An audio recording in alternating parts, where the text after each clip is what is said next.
আচ্ছা বন্ধুরা, আমি পার্থ চলে এসেছি প্রতিদিনের মতো রান্না খাওয়ার ব্লগ নিয়ে। আজকে বাজারে চলে গেছিলাম, স্পেশালি মাছ আনতেই গেছিলাম। একটা বেশ জ্যান্ত টাটকা কাতলা মাছ পেলাম, মাছটা নিয়ে এলাম। ওই 2 কেজির মতো প্রায় মাছটা ছিল। আর এদিকে বাড়িতে চলছে রান্না বান্না। এই যে মাছটা মা ধুয়ে দেবে, মা ধুয়ে নিচ্ছে মাছটা। ভিডিওটা শেষ পর্যন্ত দেখতে থাকো, যদি ভালো লাগে অবশ্যই লাইক কমেন্ট শেয়ার করো।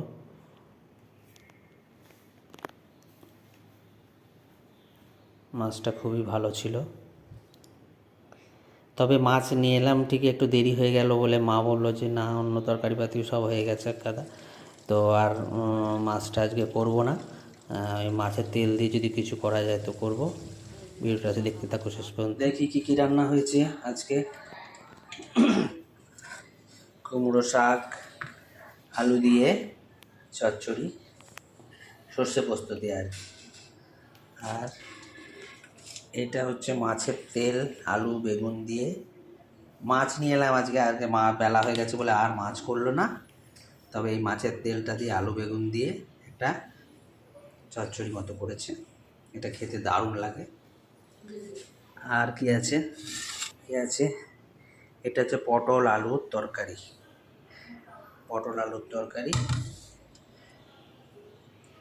আর এটা কি দেখি, ও এটা হচ্ছে কাঁচকলা পেঁয়াজ টেয়াজ দিয়ে একটা ভাজা, কাঁচকলা ভাজা। আর কি আছে দেখি, আর ডাল, এই যে ডাল, লাউ দিয়ে ডাল। এই হয়েছে আজকের মেনু। লাউ দিয়ে ডাল, কাঁচকলা পেঁয়াজ দিয়ে ভাজা, আর এটা হচ্ছে মাছের তেল আলু বেগুন দিয়ে একটু চচ্চড়ি মতো। আর এই যে কুমড়ো শাকের আলু দিয়ে সর্ষে পোস্ত দিয়ে। আর এটা হচ্ছে আলু পটলের ডালনা। এই হচ্ছে আজকে দুপুরের মেনু। আর এই যে রয়েছে ভাত, গরম গরম ভাত। এই ও দুপুরের অনেক অনেক শুভেচ্ছা জানাই বন্ধুরা।